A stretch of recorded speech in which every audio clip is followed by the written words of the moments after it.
8장입니다. 제가 가진 성경은 신약 157페이지입니다. 예수는 감람산으로 가시니라. 아침에 다시 성전으로 들어오시니 백성이 다 나아오는지라. 앉으사 그들을 가르치시더니 서기관들과 바리새인들이 음행 중에 잡힌 여자를 끌고 와서 가운데 세우고 예수께 말하되 선생이여 이 여자가 간음하다가 현장에서 잡혔나이다. 모세는 율법에 이러한 여자를 돌로 치라 명하였거니와 선생은 어떻게 말하겠나이까. 그들이 이렇게 말함은 고발할 조건을 얻고자 하여 예수를 시험함이러라. 예수께서 몸을 굽히사 손가락으로 땅에 쓰시니 그들이 묻기를 마지 아니하는지라. 이에 일어나 이르시되 너희 중에 죄 없는 자가 먼저 돌로 치라 하시고 다시 몸을 굽혀 손가락으로 땅에 쓰시니 그들이 이 말씀을 듣고 양심의 가책을 느껴 어른으로 시작하여 젊은이까지 하나씩 나가고 오직 예수와 그 가운데 섰는 여자만 남았더라. 예수께서 일어나사 여자 외에 아무도 없는 것을 보시고 이르시되 여자여 너를 고발하던 그들이 어디 있느냐?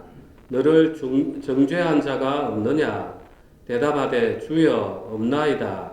예수께서 이르시되 나도 너를 정죄하지 아니하노니 가서 다시는 죄를 범하지 말라 하시니라. 아멘. 여기 이제 그 8장에 보면 앞쪽에 7장 53절에 끝세가 있고 8장 11절에 끝세가 있죠. 예, 성경에 보면 그렇게 되어 있습니다. 자, 이 끝세는 무슨 표시냐면 어떤 성경 사본에는 이 내용이 있고 어떤 성경 사본에는 이 내용이 없더라는 거예요. 그래서 어디에 이게 들어가야 되는지를 잘 모르지만 여기에 넣어놨어요. 그러면은 성경이 좀 오류가 있는 거 아닙니까? 이렇게 생각할 수 있는데 오늘 말씀을 보시면 하나님의 말씀이 얼마나 정확한지 우리가 알 수가 있어요. 단지 이제 인간이 이렇게 필사하다 보니까 어떤 데는 있고 어떤 데는 없고 이런 거에 불과한 겁니다. 그래서 성경이 아무런 오류가 없다는 부분은 우리가 자칫 또 오해하면 안 돼요.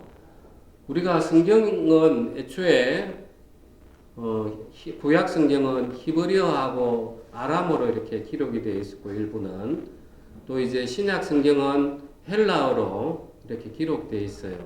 또 마태복음 일부는 또 히브리어로 기록되어 있다는 이런 전승도 있습니다. 그래서 우리가 이야기하는 성경에 오류가 없다는 것은 하나님의 이 말씀에 오류가 없다는 거예요. 우리 성경이라는 것은 다 필사가 되기 때문에 언제든지 사람이 실수할 수 있고 또 번역되다 보면 좀 어역이 될 수 있어요. 그래서 우리가 그런 것까지 이 성경을 믿을 수 있겠나? 그게 아니에요. 그래서 오늘 쭉 읽다 보면은 이게 하나님의 말씀이 얼마나 정확한가 우리가 알 수가 있습니다. 8장 1절에 보시면 예수는 감람산으로 가시니라. 자, 예수님께서는 지금 초막절에 성도들에게 이스라엘 백성들에게 계속해서 말씀을 전가하고 있어요. 그러면 이제 이스라엘 백성들은 그 말씀이 너무 좋았단 말이에요.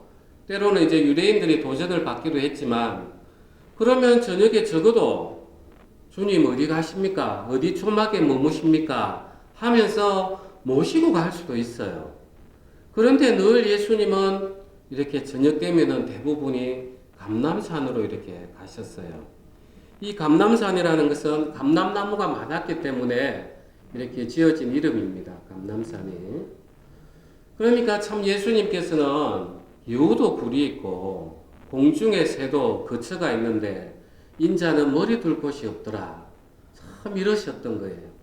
누가 하나 예수님을 모시고 가서 예수님 여기 편히 계십시오. 여기서 쉬십시오. 이럴 수도 있는데 이 유대인들이 바리새인들이 눈이 시퍼렇게 뜨고 있으니까 저거 예수 믿는 거 아닌가? 그러니까 자기 집에 한번 이렇게 모시고 가기가 쉽지 않은 거예요. 그러니까 예수님께서는 감람산으로 가셔서 기도하시고 하나님하고 교제할 수밖에 없었던, 인간적으로 보면은 이 천지의 창조주이신데도 불구하고 정말 이 땅에 나그네로 오셨던 그런 분이신 거예요. 이 감람산이라는 것은 좀 특별한 의미를 가지고 있어요. 성경에 보면은 이 성막 안에 불을 피우는 기름은 감람나무, 감람유, 올리브유 기름을 썼습니다. 그래서 우리가 구약 성경에 스가랴에 보면은 양쪽에 스룹바벨과 대제사장 여호수아의 환상이 나타나는 부분에 두 감람나무가 계속해서 그 촛대에 기름을 공급하는 그런 환상이 나옵니다. 그래서 예수님께서 그 감람산에서 계속해서 정말 이슬이 맞도록 기도하시고 하시면서 하나님으로부터 성령을 더욱더 충만히 받으심으로써 이제 이 세상에서 일을 하시고 또 복음을 전하시고 이렇게 하셨던 거예요. 그리고 우리가 바로 또 이러한 삶을 살아야 되는 거예요. 그래서 예수님께서 그 감람산으로 올라가셔서 기도하시고 성령을 받으셨던 것처럼 우리도 하나님을 믿는다 하지만 여러분 잘 생각해 보십시오. 내가 지식으로 아는 건 하나도 의미가 없어요. 그냥 내 교만만 쌓아가요. 내가 지식으로 아는데 내가 다음에 치매가 들었다. 그러면 이게 무슨 의미가 있냐는 거예요. 그래서 이 성경은, 신앙은 지식으로서는 아무런 의미가 없어요.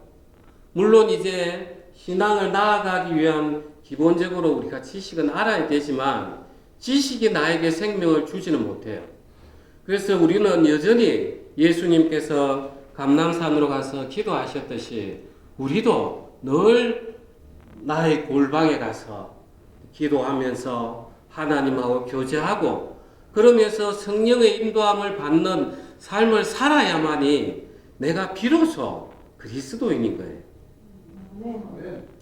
여러분들도 이런 삶을 살아가야 되는 것입니다. 이제 이어서 좀 더 보겠습니다. 서기관들과 바리새인들이 음행 중에 잡힌 여자를 끌고 와서 가운데 세우고 예수께서 말하되 선생이여 이 여자가 간음하다가 현장에서 잡혔나이다. 모세는 율법에 이러한 여자를 돌로 치라 명하였거니와 선생은 어떻게 말하겠나이까. 이 음행이다, 간음했다. 이게 이제 히브리어로는 나아프라고 하는데 두 가지 뜻을 가지고 있습니다. 이렇게 간음하다라는 뜻도 가지고 있고 우상숭배하다 이 뜻을 가지고 있어요. 어찌 보면은 똑같은 거예요. 우리가 간음이라는 것은 내가 한 남자, 한 여자를 향해야 되는 마음이 다른 사람에게 향했던 그게 간음이다 말이에요. 우상숭배도 내가 하나님만을 향해야 되는 마음이 그 우상, 세상을 향하는 마음이기 때문에 동일한 거예요. 그래서 이 나아퍼.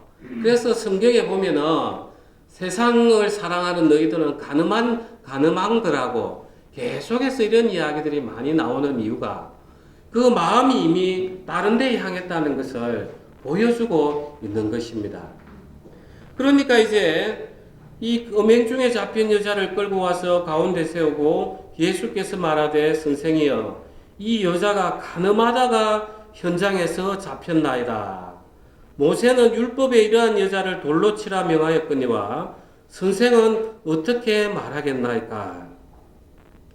자, 구약 율법에는 어떻게 되어 있냐면 간음하다가 현장에 잡혔으면 그 간음한 남자 여자를 둘 다 돌로 쳐 죽여라 이렇게 되어 있어요. 그런데 오늘 이 바리새인들하고 서기관들이 여자만 데리고 온 거예요. 그러니까 이 사람들은 서기관하고 바리새인들은 진짜 율법을 어긴 사람을 죽이려고 데리고 온 이거보다는 예수를 어떻게 하면 책잡을까? 어찌 보면은 그들이 이 간음하는 여자를 기획했을지도 몰라요. 남자는 왜 안 데리고 오냐는 거예요. 그리고 자기들이 진실로 율법을 잘 지키려고 했다면 현장에서 때려 죽이든지 왜 그걸 예수님 앞으로 끌고 오냐는 거예요. 그러니까 이 서기관들과 바리새인은 분명히 그 마음에 예수님을 시험하고자 하는 마음이 있었다는 거예요. 그러니까 이제 딱 이야기하는 거예요. 이때는 랍비여, 선생님이여 이 말도 안 해요. 이제 뭐라고 이야기하냐면 모세는 율법에 이러한 여자를 돌로 치라 명하였거니와 선생은 이제 반말이에요. 반말. 선생은 어떻게 말하겠나이까? 그들이 이렇게 말하면 고발할 조건을 얻고자 하여 예수를 시험함이러라. 이제 예수님을 시험하고자 하는 거예요.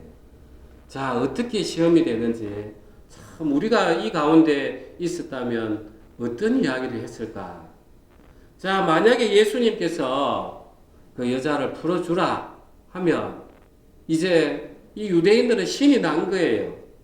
안 그래도 지금 안식일 날 일을 한다 해가지고 저거 하나님의 아들이라 하는 저 이단을 어떻게 죽일까 이 생각만 하고 있는데 이제는 가늠하다 현장에 잡힌 사람은 돌로 쳐 죽여야 되는데 풀어주라 이러면은 정말로 율법을 지키지 않는 그런 이제 과오를 잡는 거예요.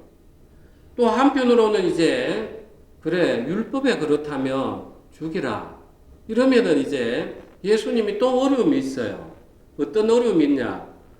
아니 안식일 날 그렇게 병자들을 고치고 귀신들을 쫓아내고 불쌍히 여기서 하더니 별 수 없구만. 또 이 유대인들에게는 사람을 죽일 권한은 없었어요. 그는 로마에 있었기 때문에. 그래서 죽이라 했다면 이제 로마 관원에 가가지고 이 보시오. 이 예수라는 사람이 이 사람 죽이라 했어요. 그래서 우리가 죽였어요. 이제 살인을 또 교사하는 그런 참 난처한 입장에 딱 속하는 거예요. 이럴 때 도대체 우리는 어떻게 해야 되는가? 그죠? 예수님이 이제 어떤 해답을 주셨을까? 참 이제 예수님께서 어떻게 했는지 우리는 궁금할 수밖에 없는 거예요. 예수를 시험함이라 예수께서 몸을 굽히사 손가락으로 땅에 쓰시니 그들이 묻기를 마지 아니하는지라 이에 일어나 이르시되 너희 중에 죄 없는 자가 먼저 돌로 치라 하시고 죄 없는 자가 먼저 돌로 치라. 구약 성경에는 이런 말씀이 없어요. 구약 성경에는 먼저 증인이 돌로 치도록 되어 있어요. 너가 봤으니까 책임을 져라. 그래서 실제로 신약 성경의 스데반도 이제 그 증인들이 옷을 벗고 이제 바울 그때는 사울이죠. 사울에게 맡겨놓고 자기들이 이제 돌로 먼저 쳐요. 그런데 희한하게 예수님께서 죄 없는 자가 먼저 돌로 치라. 이 이야기를 하시는 거예요. 이건 도대체 어디에서 이런 말씀이 나왔는가? 구약 성경에는 없습니다. 구약 성경에 만약에 가늠하다 현장에 잡힌 사람이 있을 때는 죄 없는 자가 돌로 치라 하면 아무도 그 사람을 돌로 칠 수 없어요. 왜? 다 우리가 죄 아래에 있기 때문에. 그런데 예수님께서 이 말씀을 딱 먼저 하신다는 거예요. 도대체 이 말씀이 왜 나왔느냐는 거예요. 그러면 이제 이거는 중요합니다. 성경을 전체적으로 이해해야만이 이 말씀을 이해할 수가 있어요. 본래 이 심판권은 누구에게 있습니까? 하나님이에요. 너희가 이 선악과를 먹으면 정령 죽으리라. 묻어 다 묻어. 반드시 죽는다. 내가 심판하겠다. 그래서 하나님께서 이 인간의 생명에 대해서 창조주이시기 때문에 이 심판권은 하나님 거예요. 그래서 하나님께서는 참으셨어요. 인자하시고 자비로우시고 노하기를 더디하셔서 한동안 참으셨어요. 언제까지? 노아 홍수 이전까지. 그런데 인간이 계속해서 하나님께서 보시니까 어릴 때부터 태어날 때부터 이제 그 생각하는 게 악하더라. 항상 악할 뿐임을 보시고 인간을 지은 걸 한탄하시고 이제 심판을 하셨어요. 물로 전부 다 심판을 하셨어요. 노아하고 노아의 방주 안에 탄 사람은 은혜를 입었던 거죠. 그래서 하나님께서는 심판을 전면적으로 한번 행사하셨어요. 자, 그런데 이제 하나님께서 노아가 이제 방주를 이제 나오고 나서 또 노아 역시 또 사람이란 말이에요. 그러면서 하나님이 이제 노아에게 약속을 한 게 하나 있습니다. 우리가 창세기 한번 보시겠습니다. 창세기 9장입니다. 창세기 9장 5절입니다.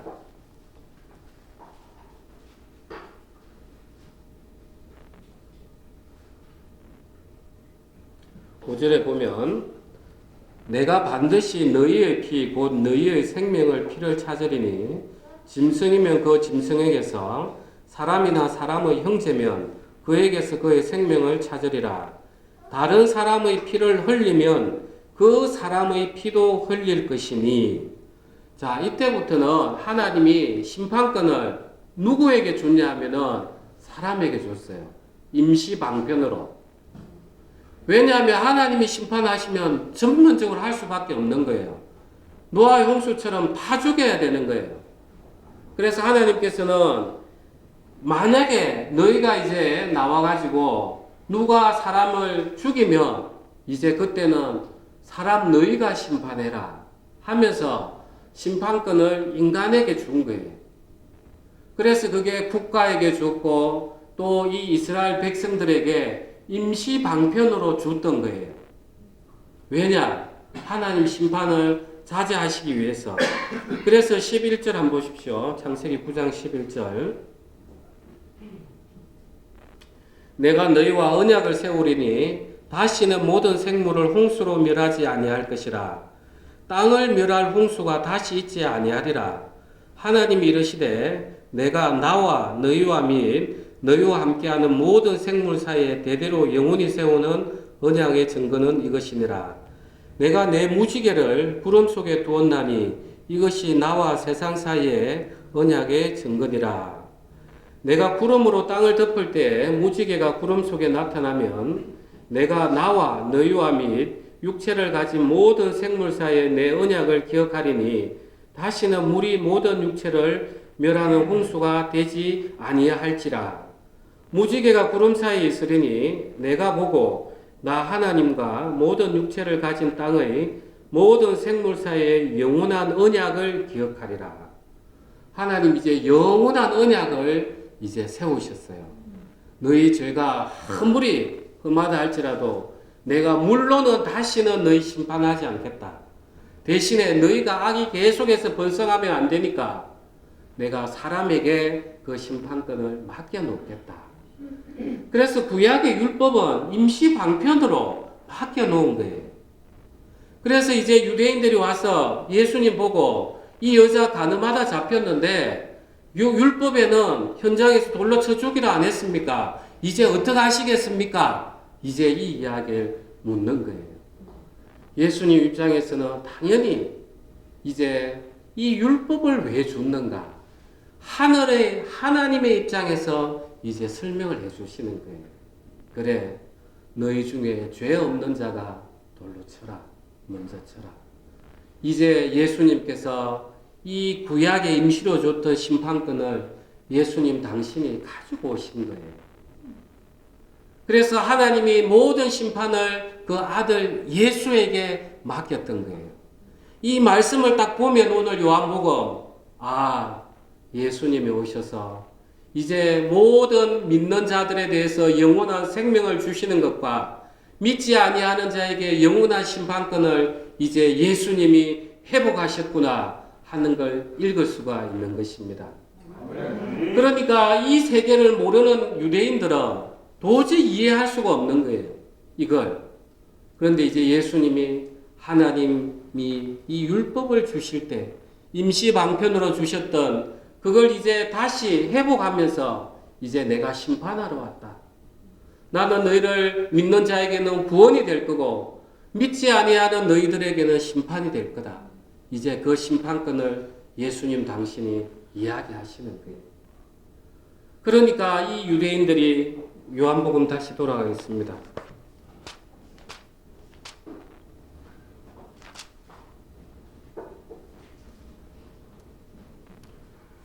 8장 9절에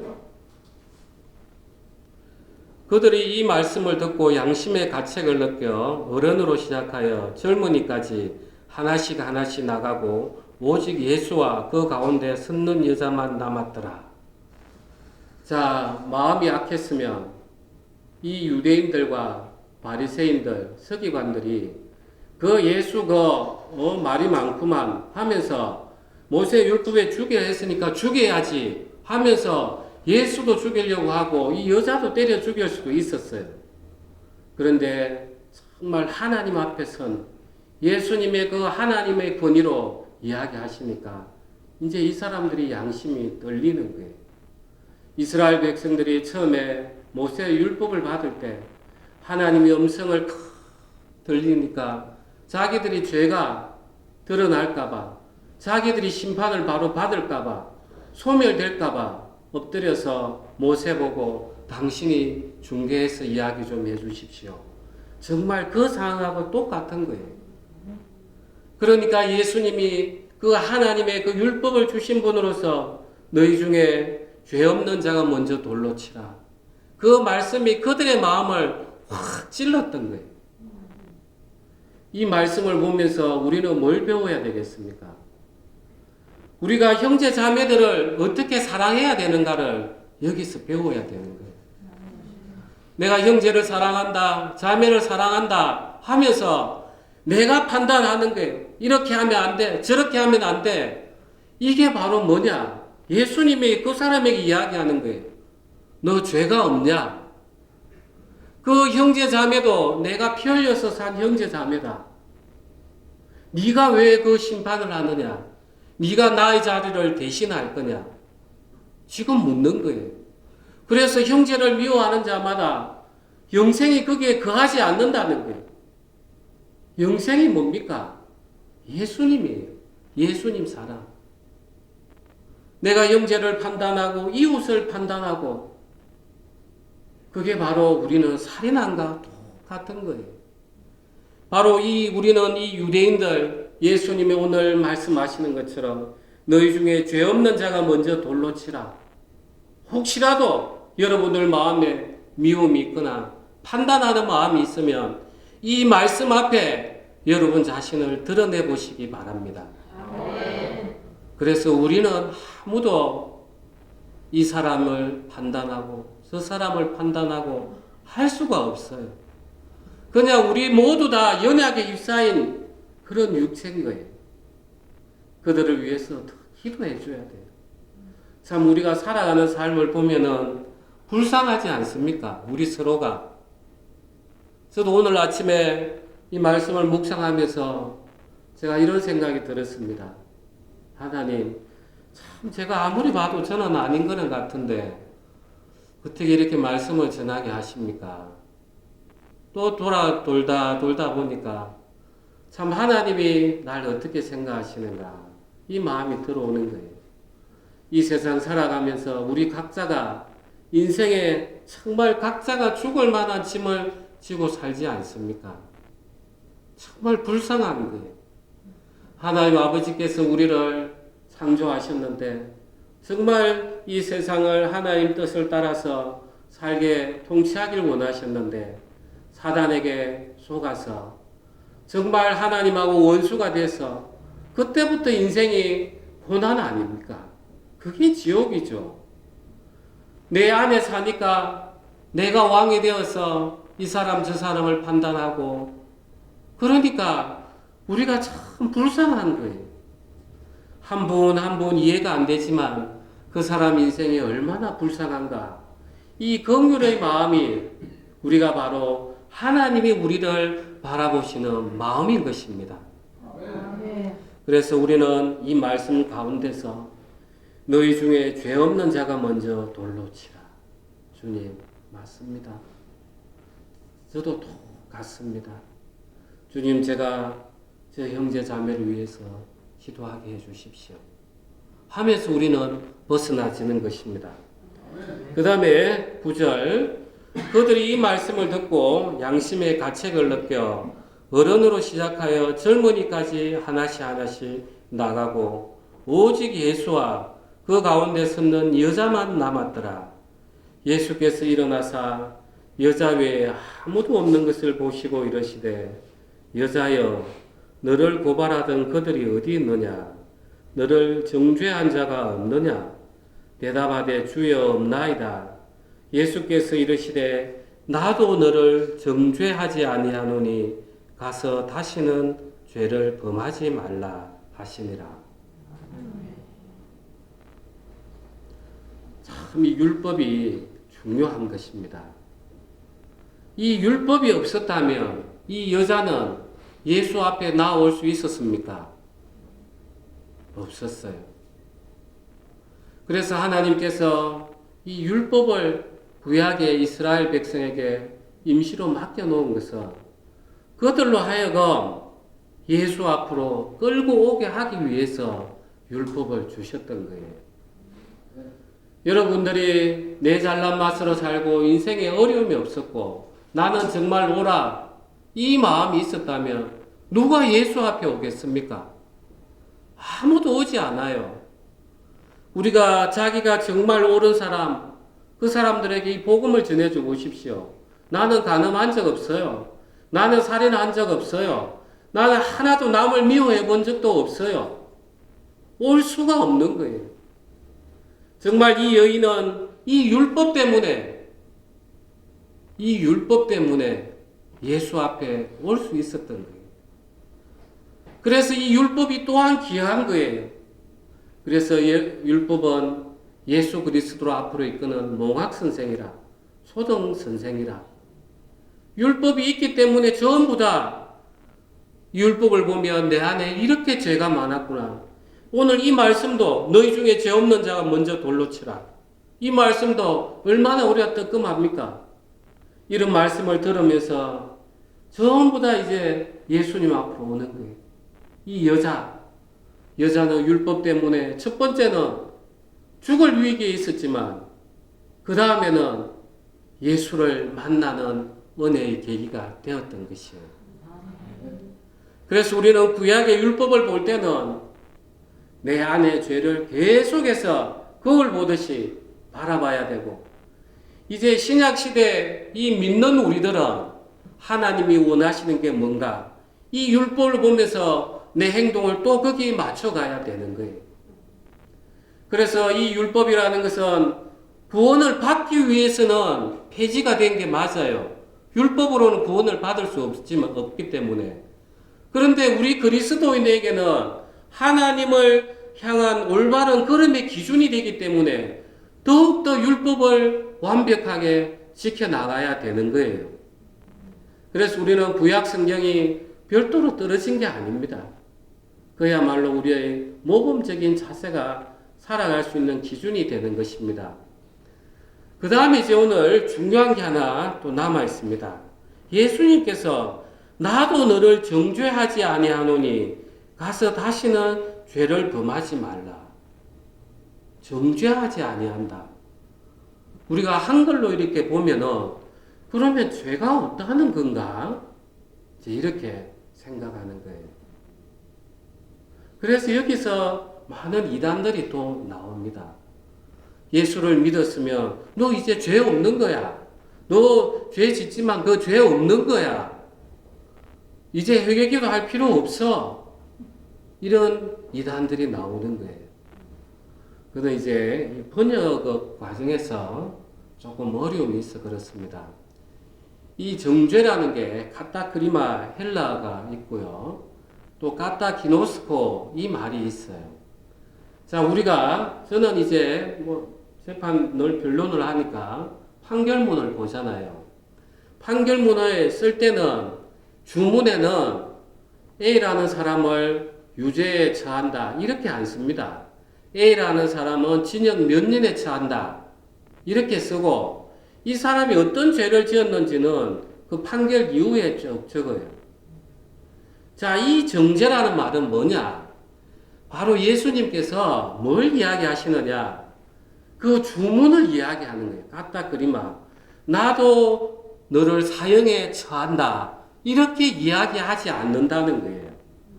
이 여자가 죄를 지은 것은 명확해요. 그는 판결 이후에 명확한 거예요, 그냥. 그래서 예수님께서 나도 너를 정죄하지 아니한다. 이것은 나도 너를 지금 심판하지 아니한다. 이 이야기인 거예요. 이제 이해가 되시나요? 이게 중요합니다. 만약에 이걸 잘못 이해하면은 우리가 어떤 현상에 처해지느냐? 예수님께서 지금 이 여인을 정죄하지 아니한 이유가 뭡니까? 이유가 뭡니까?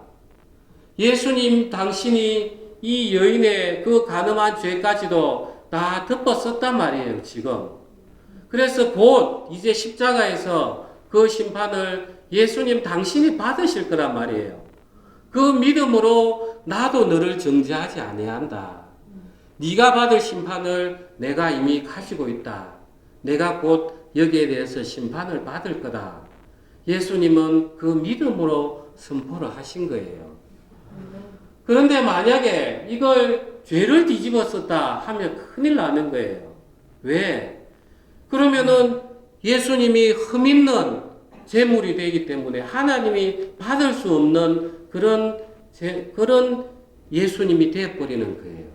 그래서 여기서는 나도 너를 정죄하지 아니한다. 그래서 나도 너를 심판하지 아니한다. 그래서 우리 그리스도인들은 이제 하나님 앞에 두 가지인 거예요. 일단 내가 하나님 앞에 이제 아버지로 달려가는 부분에 대해서는 아무런 문제가 없어요. 그냥 나의 아버지, 나의 하나님, 나를 긍휼히 여겨주십시오. 불쌍히 여겨주십시오. 그런데 이제 그 다음에는 아직까지 우리 육체가 있어요. 이는 아직까지 공중의 권세 잡은 자 사단에게 속해 있단 말이에요. 죄가 남아있어요. 이제 예수님께서는 이 여인에게 뭐라고 이야기하시냐? 다시는 죄를 범하지 말라. 이제 죄를 정복하라는 거예요. 죄를 정복하라. 자, 우리가 여호수아 1장 한번 보시겠습니다. 1장 1절부터 우리 한번 보겠습니다. 제가 가진 성경은 구약 320페이지입니다. 여호와의 종 모세가 죽은 후에 여호와께서 모세의 수종자 눈의 아들 여호수아에게 말씀하여 이르시되 내 종 모세가 죽었으니 이제 너는 이 모든 백성과 더불어 일어나 이 요단을 건너 내가 그들 곧 이스라엘 자손에게 주는 그 땅으로 가라. 내가 모세에게 말한 바와 같이 너희 발바닥으로 밟는 곳은 모두 내가 너에게 주었노니 곧 광야와 이 레바논에서부터 큰 강, 곧 유브라덴까지 해쪽 속의 온 땅과 또 해지는 쪽 대해까지 너희의 영토가 되리라. 내 평생에 우리 5절은 다 같이 합독하겠습니다. 내 평생에 너를 능히 대적할 자가 없으리니 내가 모세와 함께 있었던 같이 너와 함께 있을 것임이니라. 내가 너를 떠나지 아니하며 버리지 아니하리니 강하고 담대하라. 너는 내가 그들의 조상에게 맹세하여 그들에게 주리라 한 땅을 이 백성에게 차지하게 하리라. 자, 하나님께서 이야기하시는 거예요. 이 지금 여호수아에게 뭐라고 이야기하시느냐? 나는 가나안 땅을 이미 주어서 아브라함에게 약속했듯이 너희는 이제 가서 점령하면 돼. 걱정하지 마. 내가 다 줬어. 내가 너와 함께 할 거야. 그래서 여호수아에게 지금 이 이야기를 하시는 거예요. 지금 우리에게도 동일한 거예요. 예수님께서 내가 너와 영원히 함께 하겠다. 그게 누굽니까? 바로 보혜사 성령이에요. 파라클레토스, 옆에서 이야기해 주시는 분. 내가 이제 너와 영원히 함께 할 거야. 너희는 이 여호수아가 가나안 땅, 그 타락했던 가나안 땅을 심판하고 정복하듯이 너의 육체를 정복을 해라. 그래서 예수님께서 이 여인에게 다시 죄를 범하지 말라. 너는 죄를 정복해라. 이 이야기를 하신 거예요. 오늘날 우리 이야기예요. 동일하게. 그러면은 예수님께서 만약에 능력을 주시지도 아니하고 이 여자에게 너 죄 범하지 마. 이랬다면 또 다른 율법을 준 것 외에는 아무것도 아니에요. 이미 모세의 율법에 간음하면 죽인다 했으니까 똑같이 예수님도 너 다시 죄 지으면 안 돼. 그거하고 다를 바가 뭐가 있습니까? 그래서 예수님께서는 이 여인에게 죄를 정복할 수 있는 이제 장치를 다 준비해 놓고 이야기하시는 거예요. 어떤 장치겠습니까? 이 여인도 사람이에요. 또 유혹에 끌릴 수 있어요. 다른 죄에도 끌릴 수 있어요. 그런데 어느 날 소문이 들립니다. 예수라는 사람이 우리 죄를 짊어지고 십자가에 못 박혔대. 그러다 또 부활하셨대. 그분이 진짜 메시아인 줄 몰라. 이런 소문들이 들립니다. 그러면 이 여인은 그 소문을 듣자마자 예수님, 당신이 제가 죽어야 되는 그 자리에서 당신이 죽으셨군요. 이제 나의 죽음을 대신했던 그 예수님 사랑이 그냥 나에게 쭉 들어오면서 죄가 싫어지는 거예요. 내 죄 때문에 하나님의 아들이 십자가에 못 박혔는데 내가 어떻게 이 죄 안에 더 거할 수 있으랴 하면서 정말 죄가 싫어지고 미워지면서 예수님이 하셨던 그 말씀들이 내가 믿어지면서 성령이 일하시는 거예요. 아멘. 그래서 우리는 첫 번째는 이 유대인의 입장에서 너희 중에 죄 없는 자는 돌로 쳐라. 우리는 아무도 돌을 칠 수 있는 자격이 없어요. 이제 이 두 번째, 이 가늠한 여인의 입장에서 우리는 이런 나를 하나님이 사랑해 주셨구나. 내가 어떻게 죄 아래 더 거할 수 있으랴? 하나님께서 그 아들을 죄 있는 모양으로 보내셔서 내 죄 때문에 십자가에 다 심판을 받게 하셨는데 내가 어떻게 죄를 더 죄 안에 거할 수 있으랴? 사단아 물러가라. 나는 더 이상 너에게 속지 않는다. 마치 여호수아가 가나안을 정복했던 것처럼 내가 내 안에 죄를 정복하는 거예요. 그래서 지금 예수님이 여러분에게도 다시 죄를 범하지 말라. 이 이야기를 하고 계시는 거예요. 네. 죄를 범하지 않아야 할 수 있는 방법은 다른 게 없습니다. 이 가늠한 여인이 되어버리면 됩니다. 이게 바로 내라고, 이게 바로 나라고. 나 때문에 예수님께서 십자가에 못 박히셨는데. 그래서 우리는 오늘 이 가늠한 여인의 이야기를 통해서 우리는 두 가지를 같이 봐야 되는 것입니다. 하나는 유대인의 입장에서 봐야 되고, 하나는 내가 가늠한 그 여인의 입장에서 봐야 돼. 그러고 보면은 우리는 정말 우리 육체는 무익한 자인 거예요. 끝으로 5월은 가정의 달입니다. 가정의 달 관련해서 제가 오늘 이 말씀이 나왔기에 제가 여러분 앞에 좀 권면하고 싶은 이야기를 드리겠습니다. 제가 그제 재판을 이렇게 참하기 위해서 앞에 조금 일찍 갔는데, 절도 사건인지, 죄명은 제가 잘 모르겠는데, 증인 때는 여자가 나와 있고, 병풍이 가려져 있고, 피고인석에는 남자가 이렇게 앉아 있었어요. 그래서 사건은 보니까 같이 거의 동거했던 것 같아요. 그래가지고 이제 여자가 카드도 주고, 남자가 또 그거 가지고 중고 물품 사서 팔아가 수익 내가 생활비도 쓰고, 이렇게 했던 것 같아요. 그런데 이제 돈 때문에 사이가 틀어진 것 같았어요. 그러니까 이제 나와가지고, 이제 그 증인을 쓴 그 여자의 말에, 이제 와서 보니 저 남자가 나를 돈 빼먹으려고 이용한 것 같습니다. 이런 이야기를 하더라고요. 제가 참 보면서 안타까웠습니다. 그들도 참 사랑했을 건데 저 돈 때문에 그 사랑이 온데간데 없어져 버리는가. 정말 돈을 사랑하는 것이 일만하게 근본이라. 그래서 이 부부간도 깨지는 것은 한순간인 거예요. 정말 우리가 같이 살아가면서 돈 때문에 내가 사랑하고 자식도 낳고 그 다음에 친척들도 섬겼는데 이 돈 때문에 부부간이 깨지고 부모 자식이 원수가 되고 형제끼리 원수가 되는 것들을 너무나 많이 보고 있는 거예요. 우리 정말 잠시 잠깐 아니겠습니까? 정말 유산 많은 것들은 재앙이에요, 재앙. 자식들에게는.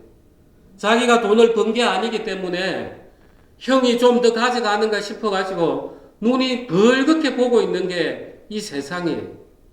그 좀 더 취해가 뭐 하겠습니까?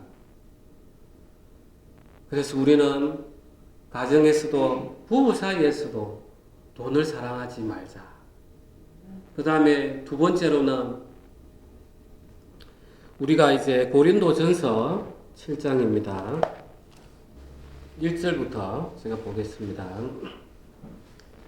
너희가 쓴 문제에 대하여 말하면 남자가 여자를 가까이 아니함이 좋으나 음행을 피하기 위하여 남자마다 자기 아내를 두고 여자마다 자기 남편을 두라. 남편은 그 아내에 대한 의무를 다하고 아내도 그 남편에게 그렇게 할지라. 아내는 자기 몸을 주장하지 못하고 오직 그 남편이 하며 남편도 그와 같이 자기 몸을 주장하지 못하고 오직 그 아내가 하나니 서로 분방하지 말라. 다만 기도할 틈을 얻기 위하여 합의상 얼마 동안은 하되 다시 합하라. 이는 너희가 절제 못함으로 말미암아 사단이 너희를 시험하지 못하게 하려 함이라. 아멘. 자, 우리는 부활할 때는 지금 아내 남편이 내 아내 내 남편이 아닙니다. 이상하게 들리겠지만 그래서 어떤 사람들은 질문을 자기야 다시 태어나도 나와 결혼할 거야. 참 답할 가치가 없는 거죠. 예수님께서 이야기하시는 거예요. 시험 고자 어느 형제가 7이 있었는데 한 여자하고 결혼을 했는데 형이 죽고 7이 다 죽었습니다. 부활 때 누구 아내로 부활합니까? 예수님께서는 너희가 부활도 오해했다. 그날에는 결혼도 없어요. 이제 영원한 생명이기 때문에 이제 생식을 위한 이런 영원한 결혼 같은 거는 있을 필요가 없는 거죠. 그래서 우리가 지금 사이 옆에 있는 이 부부들은 정말 이 땅을 살면서 나를 도와주는 서로가 헬퍼인 거예요. 내가 음행에 육체가 있다 보니까 음란에 쏠릴 수 있어요. 그럴 때 부부끼리 서로 의무를 다 해야 되는 거예요. 어떤 사람들은 옛날에 미국의 어떤 목사님이 그 부부관계 한번 가지려고 아내가 좋아하는 산을 억지로 가고 이랬던 제가 이야기를 하나 들은 적이 있어요. 책을 읽은 적이 있어요. 그런 경우에는 사단이 틈을 타게 돼 있어요. 그래서 각자 우리가 이 땅 사는 동안에 부부간에 서로가 서로만을 바라보고 또 서로가 다 연약한 존재예요. 또 서로가 필요하는 것들을 서로 공급해주고 그러면서 우리가 하나님 앞에 갈 때까지 우리가 하나님 앞에서 이제 이 땅에 눈을 감을 때 참 당신 덕에 내가 하나님 앞에 참 신앙일 잘했습니다. 참 고맙습니다. 할 수 있도록 서로가 위해주고 그런 삶을 살아가길 소망합니다. 우리 기도하겠습니다.